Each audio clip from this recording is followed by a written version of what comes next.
Welcome to What Are You Sporting About podcast, a podcast about business, employment, sports, and entertainment to help educate, support, and guide you to your next level. Here's your host, attorney Sivonnia DeBarros.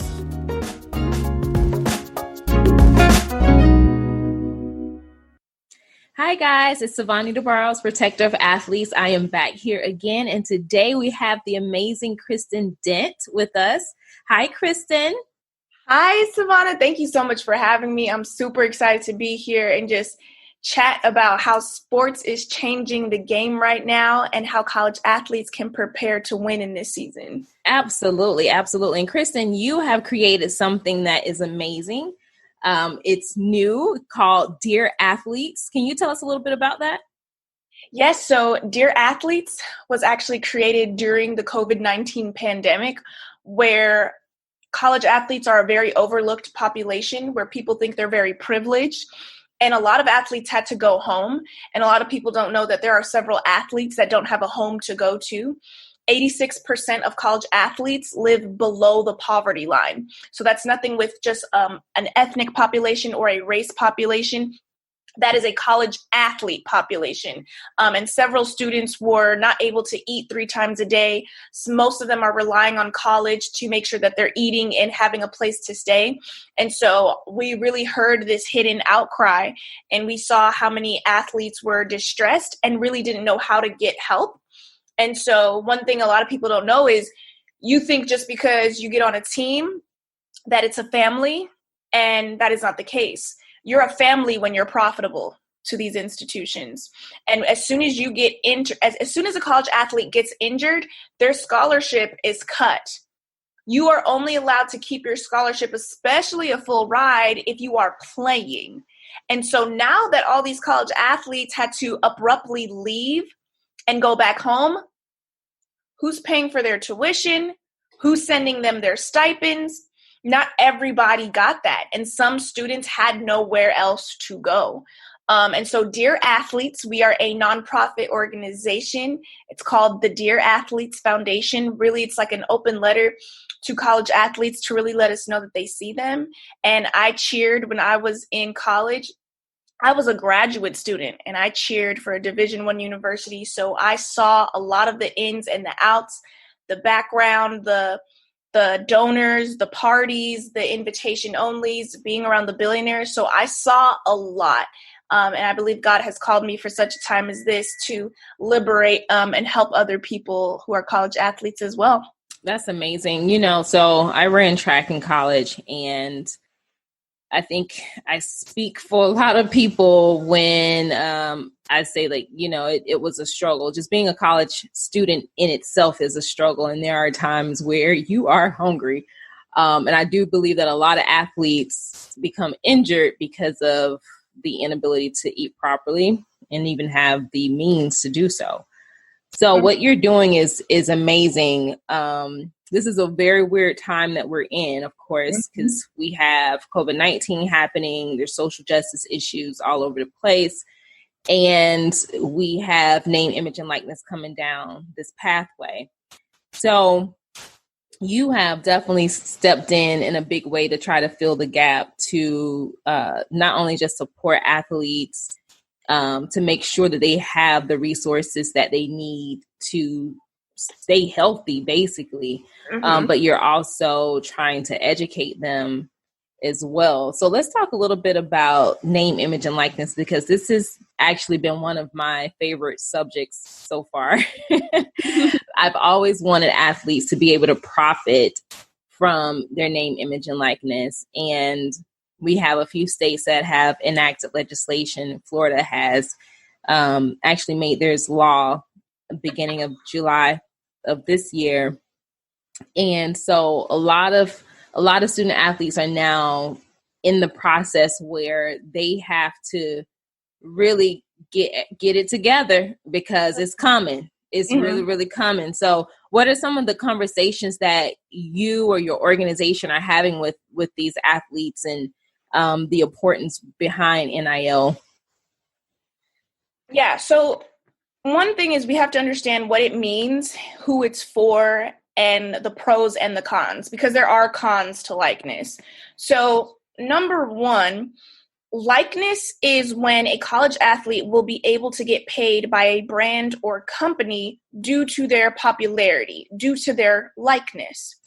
And it will no longer be a penalty or anything that can disqualify a player.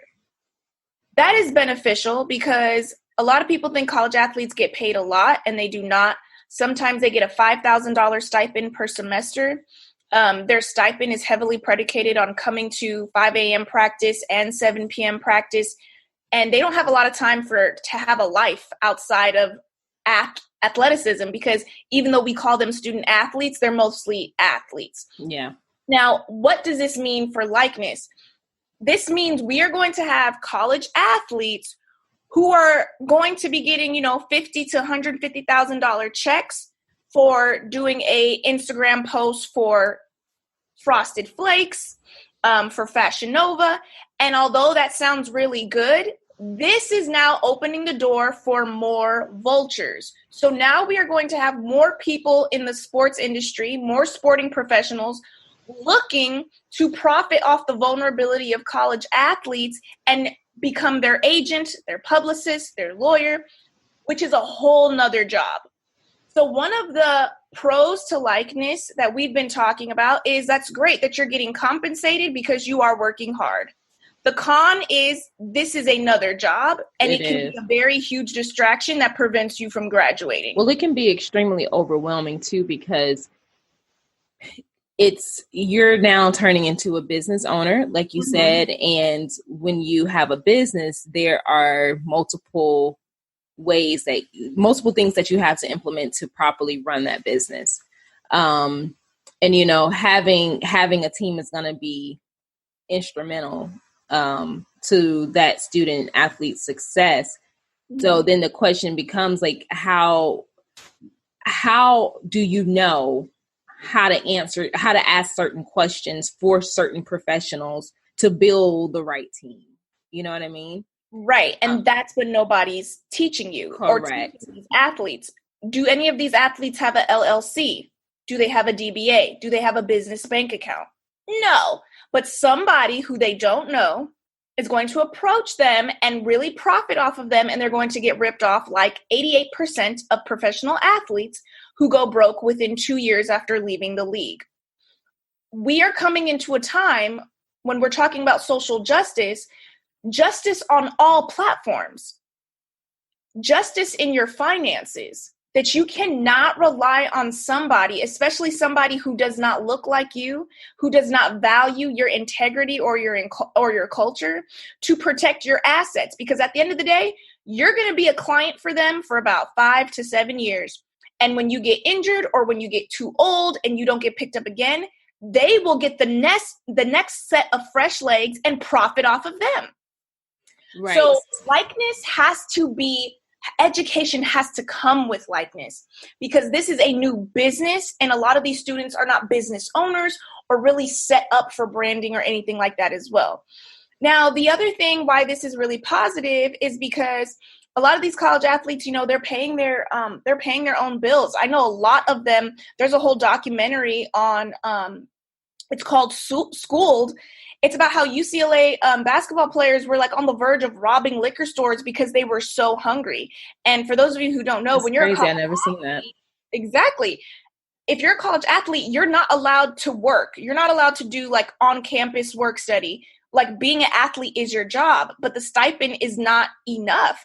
And so you're paying your own phone bill. Yes, you have your housing covered, but you can barely afford a meal at McDonald's. You're paying for gas. It adds up. So this is going to be helpful, but how it can be hurtful is not everybody is going to get likeness. Meaning you will have maybe 1 or 2 players on the team that get picked up and make a lot of money.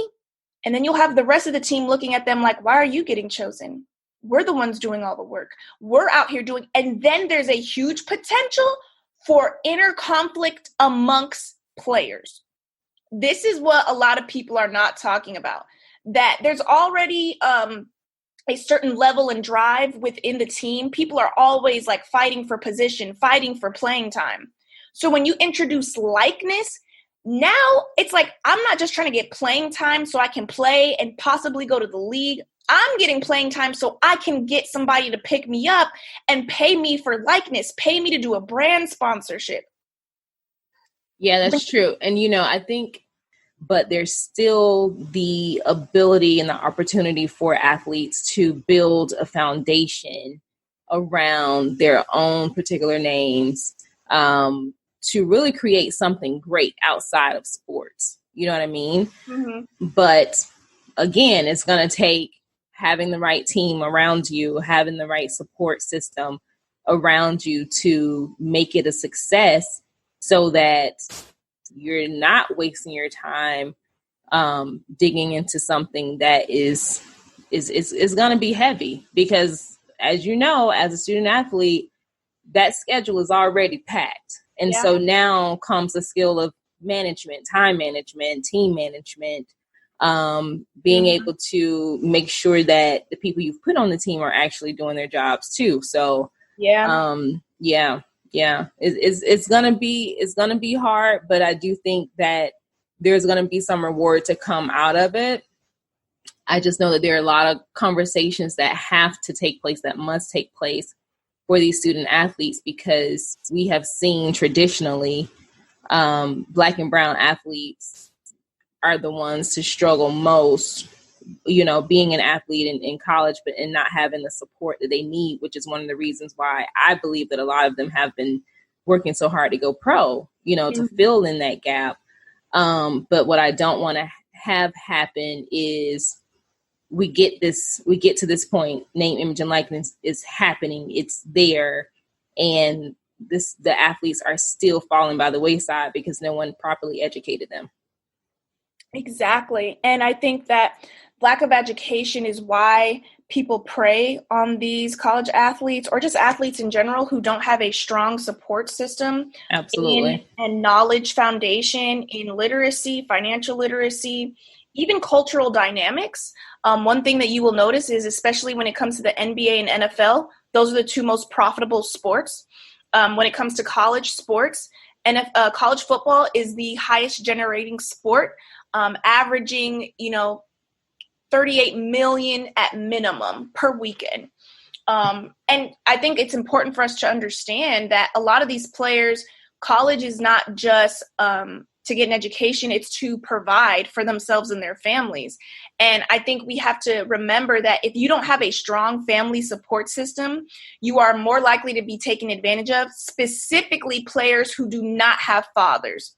So what we do is we get a lot of these players who don't have fathers. They look to their coach as their father, having that father figure, and then they start emulating what their coach has, taking advice from him, even if that advice can lead to their destruction later.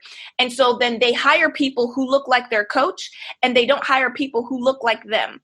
But if you look at any other cultural group, if we look at our Asian American communities, our Hispanic communities, Arabic communities, their representatives are people of their culture. And so we have a lot of people who are taking advantage of African Americans and isolating them from other African Americans. And if you believe that Black lives matter, then Black dollars matter, because you want to, if you look at sports professionals, most of them operate in a clique. So they refer each other for services. So if your publicist is white, and then they're going to refer you to a manager who's white, who's going to refer you to an accountant who's white, they are referring you to people who look like them.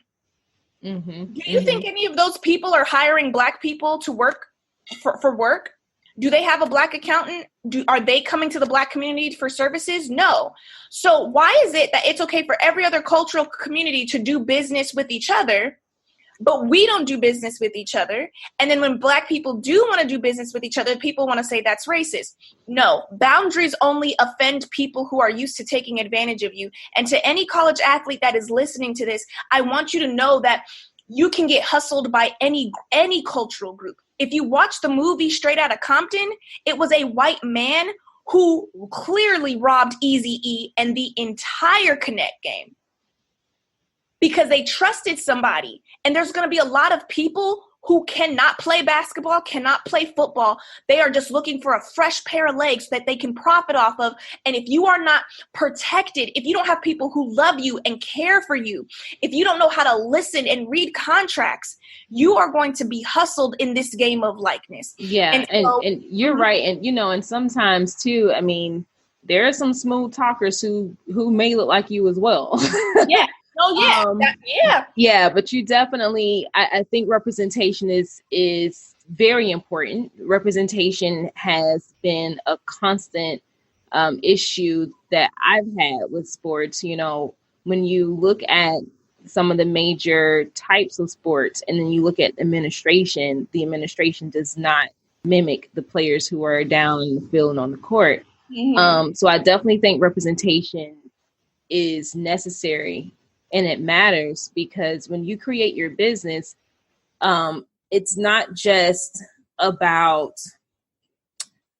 bringing the money in. It's also making sure that you have created a team and a culture who believes in your vision, who can help you bring that to fruition. And sometimes and that doesn't mean that other people of different races and backgrounds can't help you to develop that, because some of them can. But it also depends on you as the individual, basically being the coach in the driver's seat, being able to really identify these individuals and call out whether they mesh up with what your vision is at the end of the day. But you're right. It's going to be so important to make sure that you have the proper representation, to drive forth that particular business idea. Right. And I think that, like you're saying, that's why I said you can get hustled by any cultural group. You can get hustled by someone who looked like you, who doesn't look like you. But what we're seeing is there's a huge gap. There's a huge gap. You're right. There's just too much of a huge gap. And there's an organization for anyone listening. It's called the Black Sports Professionals. I think it's called, BSP or BPS. Black Professional Sports Agency. They're nationwide. And that's a great place where you can find representation because I think it's really important that people have to educate themselves on how branding and marketing works. If you look at YouTube influencers, brands are looking for college athletes who have a YouTube page. People will pay you to review socks, to review sweatbands, to review sleeves. And that is a great way to supplement your income. It could be a great 1-minute video if you want. I would encourage every athlete to really focus on their Instagram story. You can already have your prices set out, $100 for a story feature, $200 for a page feature, and the post would be up for 7 days, and then you could take it down. Things like that are really important to understand. And I think that when we have strong families, I know one thing that college athletes sometimes think about is like, I don't want to carry everyone on my back. I don't want to have to carry my whole neighborhood or my whole family. Well, if you are even graced with an opportunity to be a college athlete and then graced for the opportunity to be a professional athlete, you are carrying weight regardless. You have been anointed and called for this specific position, and there are millions of other people who wish they were in that spot. It's who you choose to carry.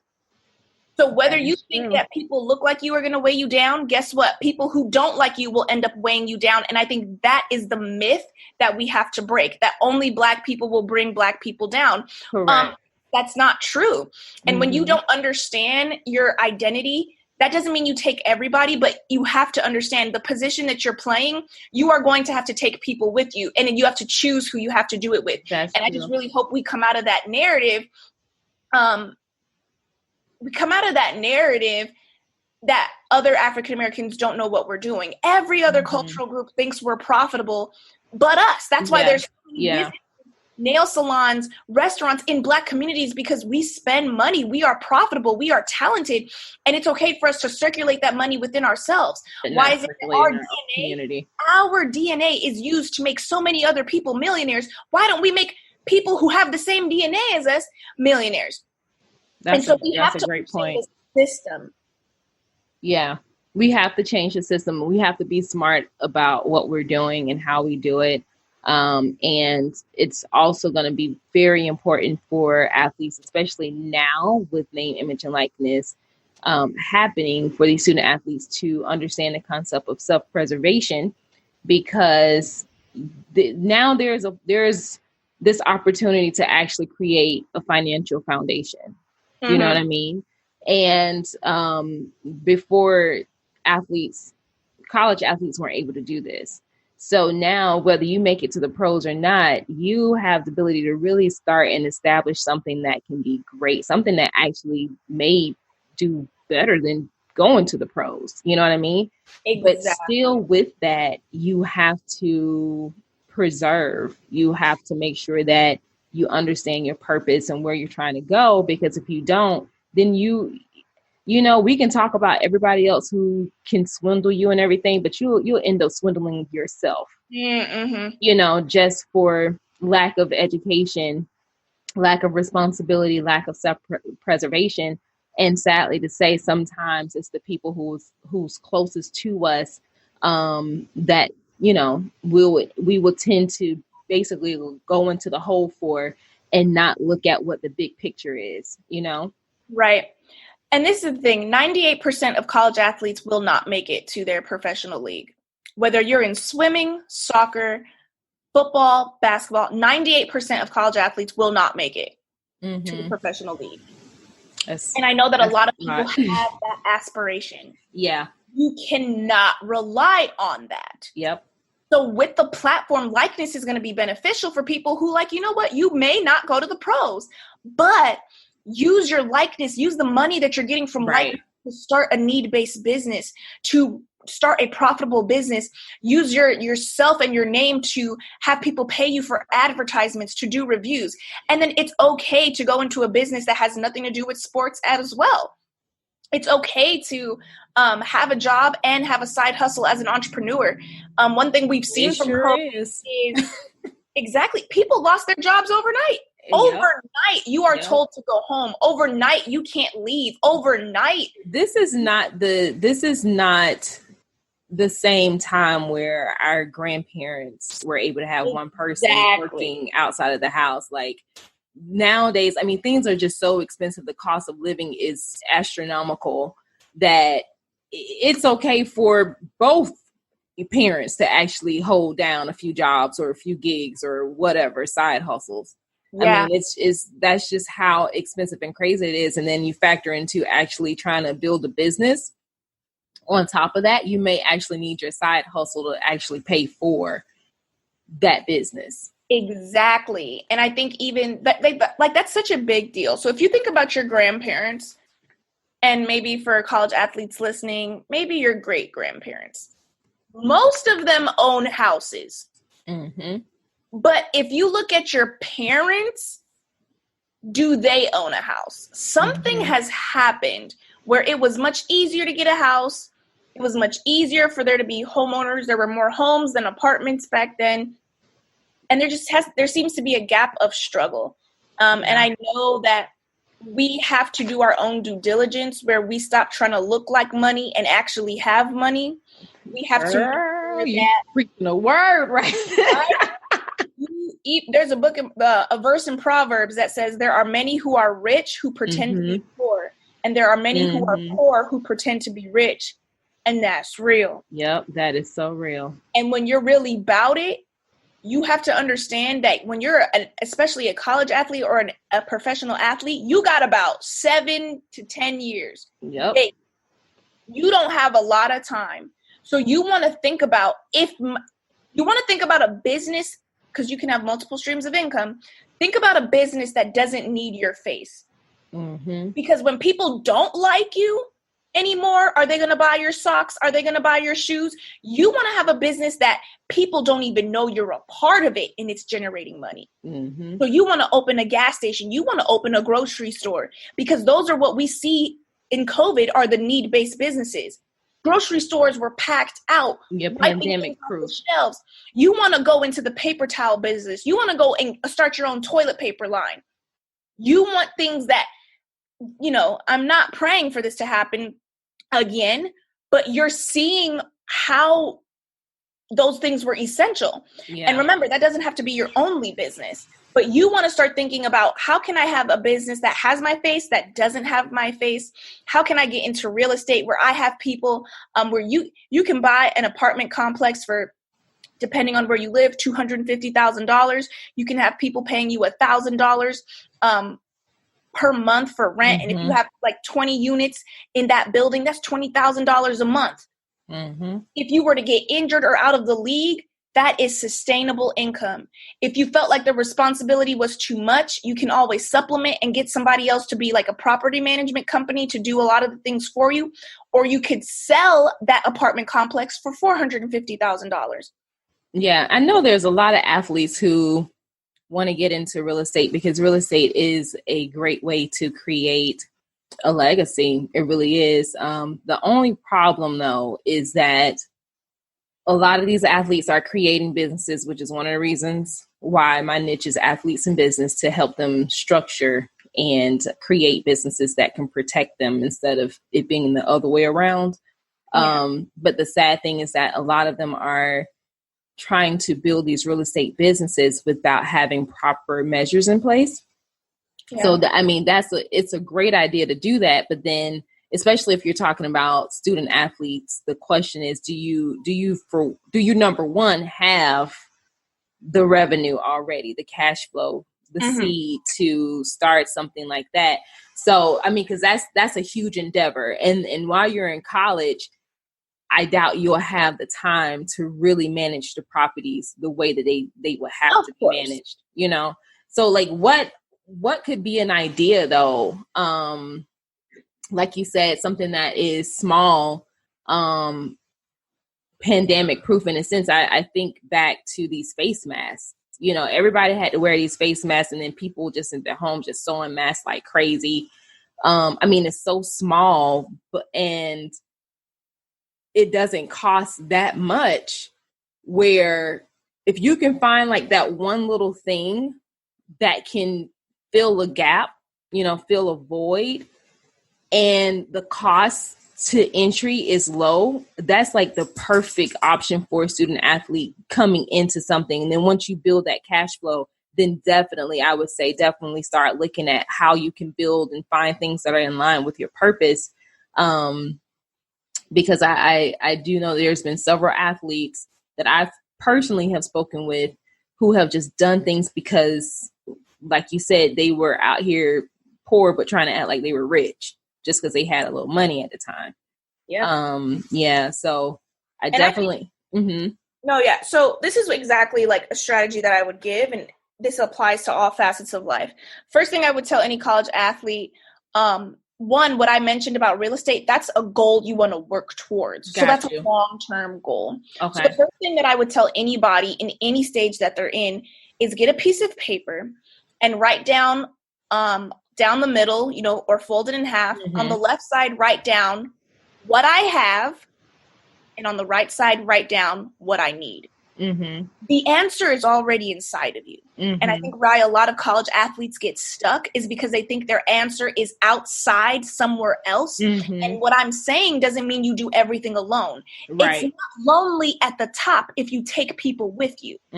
When you write down what you have and see what you need, you realize, okay, I have 150,000 followers on Instagram. What do I need? I need people to pay me to have their products reach those people. Okay, so who would that be? Maybe I need to talk to a branding consultant.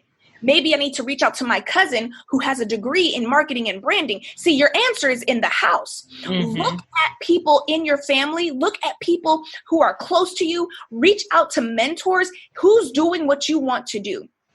Correct. So the easiest way to make money is off of advertising. Let people pay you to review your content or to post on your page. They can post a flyer on any business on your page. That's a great way to get paid. Number two, you can make face masks. But if you don't live with anybody who knows how to sew or anything like that, that may be hard. But what you can do, you can have Red Bull hire you to be an endorser, and they will send you a case of Red Bull, and you just have to take a picture with it and get paid $5,000 for that. So you want to reach out to big brands. Write down what you have. What do you need? You need a big brand to sponsor you. People are actually in this time looking to help people. Yeah, which is the beauty of this pandemic. I love how people have really just come together and band together to really help each other. That's been a beautiful thing. Yeah. And so you want to think outside the box that somebody's willing to help me. I just have to position myself so that they see me and let them know that I exist. But when you write down those things on those two columns, it is a game changer. So you know where you're moving towards. The other thing I would say is learn a skill. Your downtime is your prep time. I learned that from TD Jakes. Learn a skill. Your degree, most people are not even working in the field of their degree. People want skills. So what I would encourage you to do, go online and get a Google IT certificate. It doesn't matter if your degree is in communications. Your degree doesn't matter when it comes to a certificate. Get a physician technician certificate. You'll be able to help people in the pharmacy departments at like Walmart and Target and all those different things. Get a certificate in plumbing, accounting, taxes. Those are things that don't take a lot of time. And they are things that you can heavily profit off of. One of the things that our generation is experiencing is like we get these degrees, but we're not getting jobs that can allow us to live comfortably. Back in the day, our grandparents could go to college and get a job right after and buy a home with the money that they were making. It doesn't work like that now. You got to be careful who you take advice from. Grandma and grandpa are giving you advice based on things that worked in their time period. We don't live in that time period now. There are jobs we have now that didn't even exist back then. Who heard of social media in the 60s? Nobody. But we have jobs now for social media managers. So when you write down what you have, you're going to leverage what you need and you will get supernatural connections with people. Also create a LinkedIn profile. Business is being made in LinkedIn. There is destiny in the DMs on LinkedIn. People are getting paid. And so that's where you're going to meet a lot of your decision makers. And I'm putting everybody on game because I do not want us to be stuck. I do not want to see more athletes being taken advantage of. View yourself as a business and have multiple streams. Streams don't mean multiple jobs. Absolutely. It means how many streams can I get from an industry? And so when you have a skill and you have passive income, you're going to be able to be a game changer. And one thing that we are doing is dear athletes, we looked at what do we have and what do we need? Okay, we have athletes from Duke, Boston University, Arkansas State. Like, we got athletes. What do they need?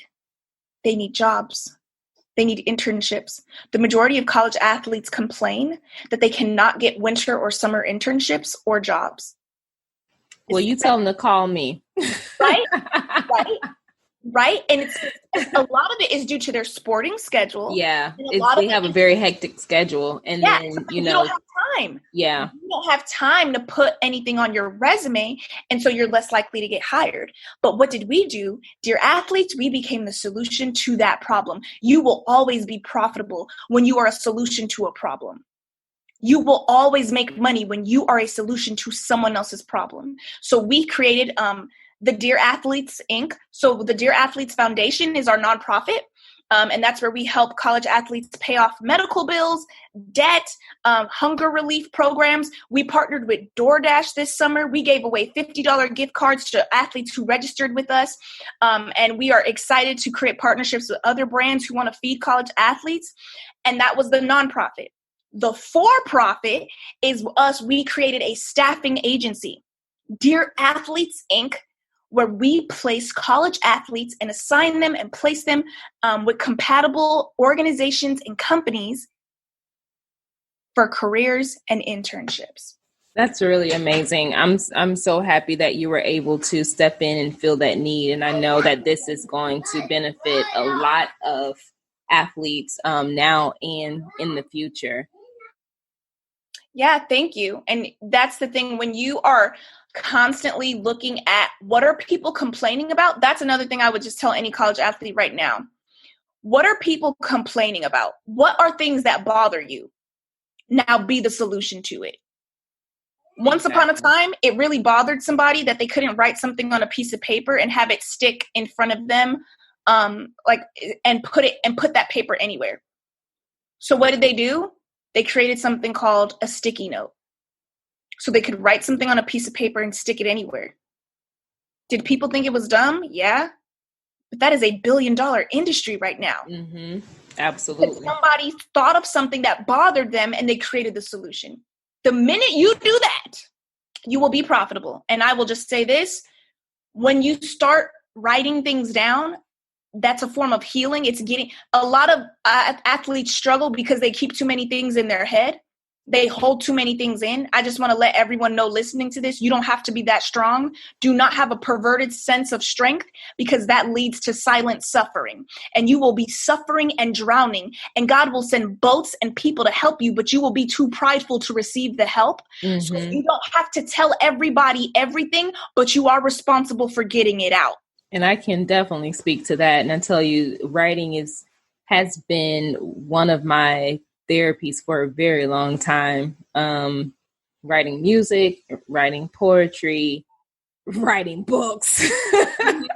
You know, it's definitely a therapy because you do get it out. I definitely will agree to that. Cristin, it's been amazing talking to you, and I love everything that you're doing with your athletes.